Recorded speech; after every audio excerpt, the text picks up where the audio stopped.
En el lugar en donde trabajo hay más hombres que mujeres. Y en mi área soy la única mujer líder de un equipo de hombres.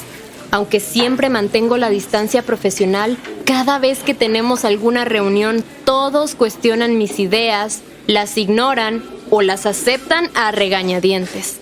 Además, hacen comentarios machistas sobre mis razones de tomar ciertas decisiones o de cómo llegué al puesto en el que estoy. Esos comentarios me enojan tanto que a veces me meto en el baño a llorar de la rabia. He trabajado muy duro para llegar hasta aquí. Mis jefes hombres tampoco me apoyan y suelen desautorizarme frente al equipo. Ha sido muy desgastante. No es normal que cada vez que salimos sintamos la calle así.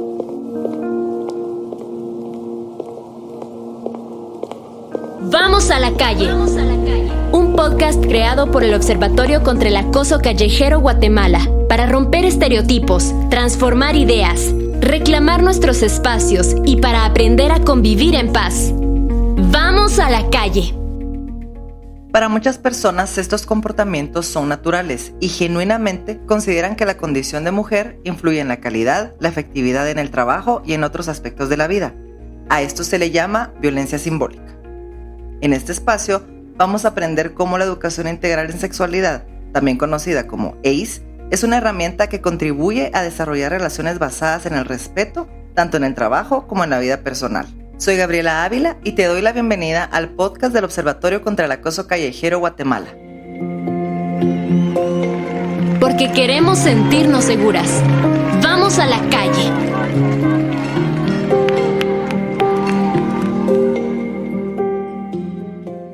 Antes de comenzar, queremos que sepas que al hablar sobre violencia puedes sentir incomodidad, tristeza o muchas dudas. Recuerda que no estás sola, no estás solo.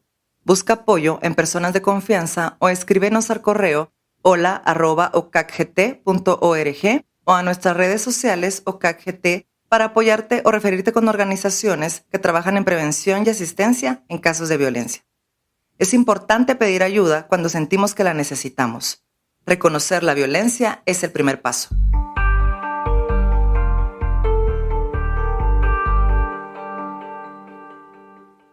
Violencia simbólica y educación integral en sexualidad. Ok, pero ¿y cómo se relacionan? O más importante aún, ¿sabemos identificar qué es cada una? Hoy estaremos conversando con dos expertas sobre la violencia simbólica y las relaciones desiguales de poder que han llevado a creer que los hombres tienen más derechos y poder que las mujeres y sobre la importancia de la educación integral en sexualidad.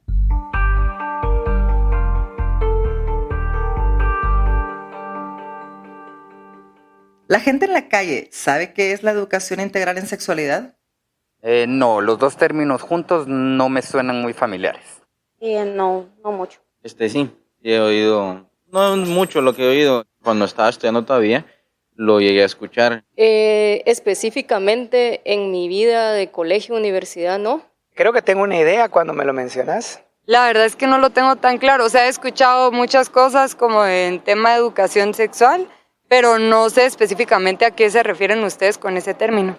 Ahora vamos con las expertas. Hola, soy Emma López, soy psicóloga y educadora y mi espacio público favorito son los parques porque están pensados para la recreación y creo que eso nos falta mucho y hace bien para el alma. Y lo que más odio de la violencia es que nos enclaustra.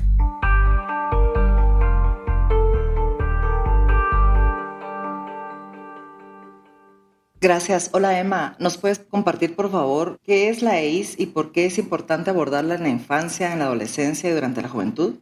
Pues la educación integral en sexualidad o EIS, como solemos decirle, es una propuesta de enseñanza, aprendizaje sobre estas distintas dimensiones que tiene la sexualidad, que es una dimensión social, pero también una dimensión biológica, una dimensión psicológica. Y entonces nos va dando como habilidades, información, competencias para el ejercicio de esta, que sea informado, que nos lleve a tomar decisiones para el bienestar propio y también de los otros, las otras, les otros con quienes convivamos, pero además desde una perspectiva de derechos. Y ese es el elemento fundamental, digamos. Y al reconocernos como seres sexuados desde el nacimiento, pues hace parte de una necesidad de información y de habilidades y competencias a lo largo de la vida. Entonces es gradual, es pertinente, ¿verdad? Según la edad en la que vayamos, pues tenemos distintas necesidades y así nos vamos hasta la muerte, pues porque la sexualidad va a morir con nosotros y nosotras, ¿verdad? Emma, ¿y qué le dirías a las personas, madres, padres, tutores, etcétera, que piensan que este tipo de información es nocivo, sobre todo en las primeras edades, en las infancias? ¿Qué les dirías?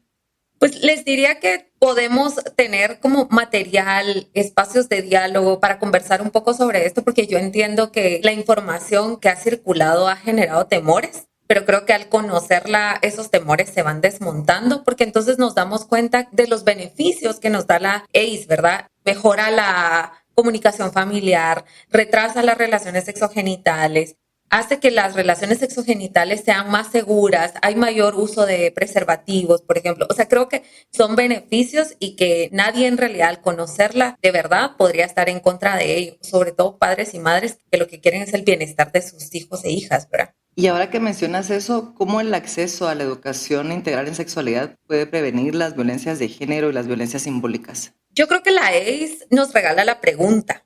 Creo que sobre todo parte muchísimo del cuestionarnos nuestro propio ejercicio de la sexualidad, de poder explorar también sin tener un enfoque o sin hacerlo desde los temores, sino desde vivir la sexualidad desde un enfoque positivo. Entonces, además, tiene una propuesta que comprende 8 conceptos, 8 módulos, si lo queremos llamar así, como para entenderlo mejor, en el que en cada uno de forma hilada nos vamos cuestionando y abordando la violencia, normalizando, ¿verdad? Generando valores como la tolerancia, el respeto, la autonomía, los derechos, la igualdad. Y además tiene un componente específico para cuestionarnos la violencia.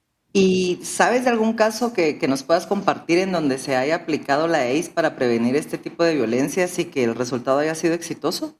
De hecho, la educación integral en sexualidad durante ya al menos 10 años, 10, 12 años, se ha estado evaluando constantemente a nivel global, no solamente a nivel de Guatemala. Y uno de los reportes de casos exitosos, digamos, de la evidencia que nos han reportado del impacto que tienen las propuestas de ACE, es que disminuye las brechas, por ejemplo, en casos de relaciones de género, disminuye elementos de desigualdad y además disminuye acciones de violencia. Es decir, la propuesta como tal ha evidenciado a nivel global que es posible generar otras condiciones para el ejercicio de la sexualidad y, como decía, a nivel personal, pero además está basada en el mutuo cuidado y en el sociocuidado. Entonces ahí abarcamos un montón de estos elementos. Hace algunos años realizamos un estudio para identificar las percepciones y conocimientos sobre el acoso callejero en estudiantes de secundaria, antes y después de haber leído el libro La calle donde quiero ser libre, que escribimos y publicamos desde LOCAC GT en 2017.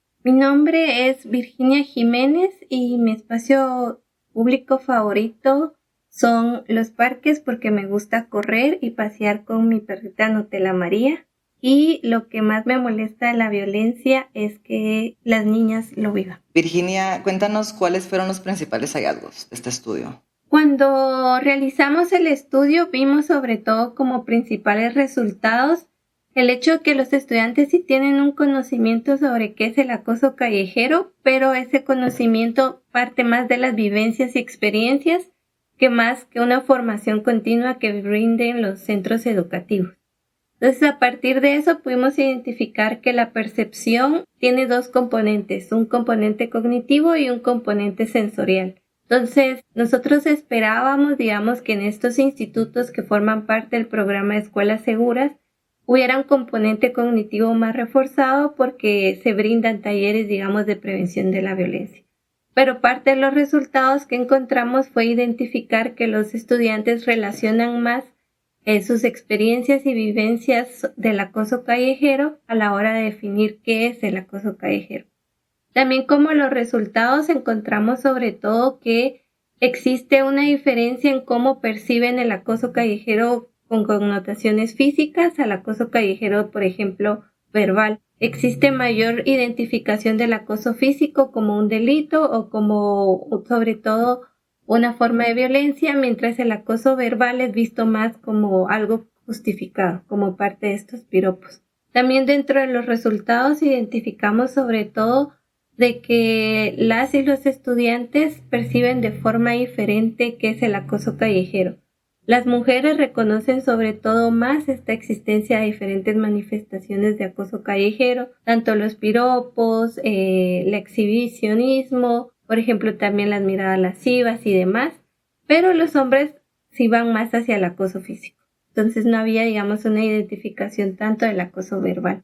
También vimos que hubieron diferencias entre la etapa pre y la etapa post del estudio, en donde identificamos sobre todo de que las estudiantes, a partir del proceso de formación con el libro La Calle, donde quiero ser libre, fueron las que evidenciaron mayor reconocimiento de otras formas de violencia que no se identificaron en la primera etapa. Mientras que en el caso de los estudiantes, pues no hubo tanta variación en cuanto a los datos. Y a partir de eso creo que encontramos uno de los principales hallazgos de este estudio, que fue identificar que se requiere una formación más a largo plazo, porque en el proyecto pues fueron ciertos talleres en concreto, para que las y los estudiantes reconozcan el acoso callejero como una forma de violencia, pero para que reconozcan las diferentes manifestaciones que existen.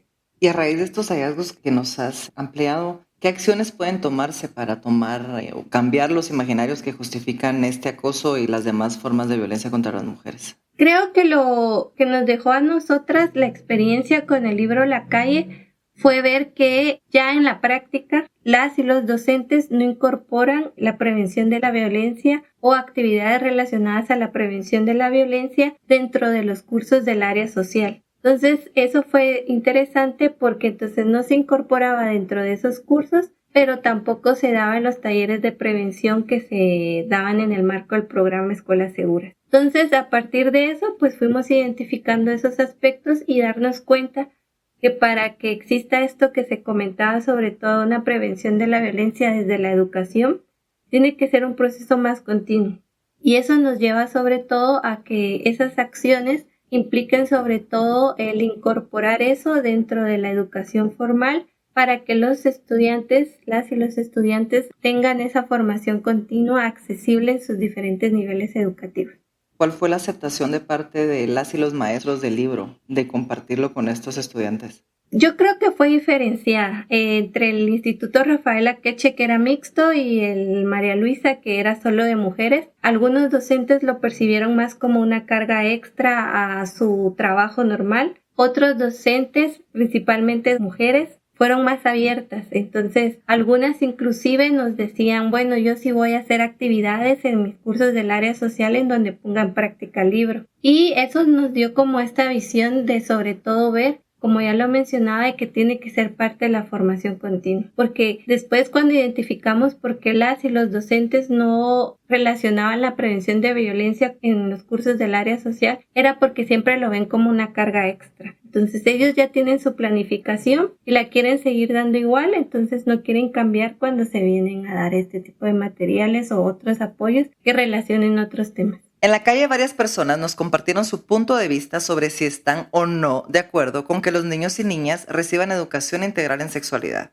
Sí, dependiendo de una edad, sí es importante pues educar a los niños, ¿verdad? Desde que ya tienen cierto conocimiento a protegerse, de verdad, de cualquier acoso o algo anormal que ellos vean. Sí, es importante, también para respetar todos los géneros, ¿no? Y tener tolerancia a las orientaciones sexuales de todos. Yo pienso que sí, pero hay que entender que hay maneras de saber decírselo. Creo que ahí es donde falla a veces el tema de la educación sexual, porque no hay un buen conocimiento, no sé, una buena base de cómo explicarles a los niños.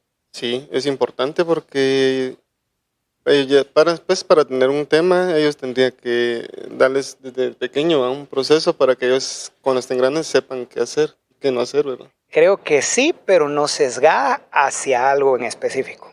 No sé qué tan amplio se refieren ustedes a sexualidad, pero creo que sí es importante que se les enseñe, por ejemplo, a protegerse. O yo tengo una hija de 3 años que sabe que cuando va al baño ya tiene que tener cuidado, quiénes son las personas que pueden acompañarlas, y es algo como de ese tipo, sí. Pero si no, pienso también de que hay una gran parte que le corresponde a los padres, y en mi caso yo prefiero ser yo la que pueda enseñarle a mi hija con los principios y valores que yo tengo, que como madre lo que yo pienso siempre va a ser lo que yo considero que es mejor para ella.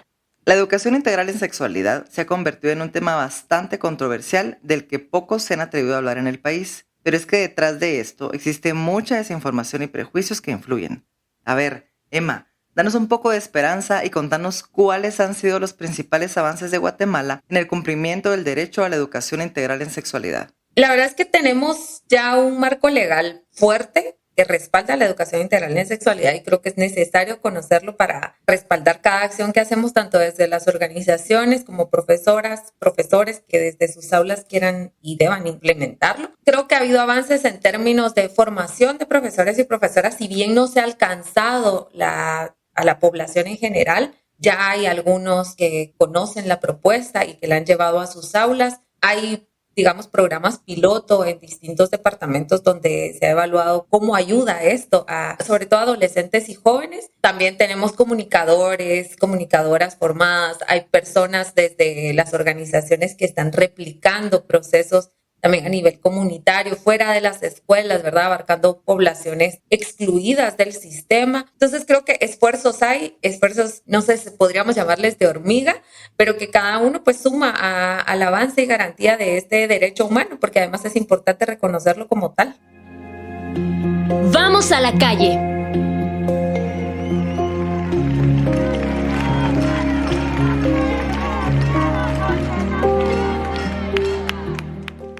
Todas las personas tenemos derecho a tener una vivencia sana de las relaciones sociales y sexuales, pero también a cuestionar y a sacar la voz frente a la desigualdad, la discriminación y a todo aquello que nos hace daño. Emma y Virginia, qué esclarecedor ha sido tenerlas en este espacio. Muchísimas gracias por compartir con nosotras sus conocimientos.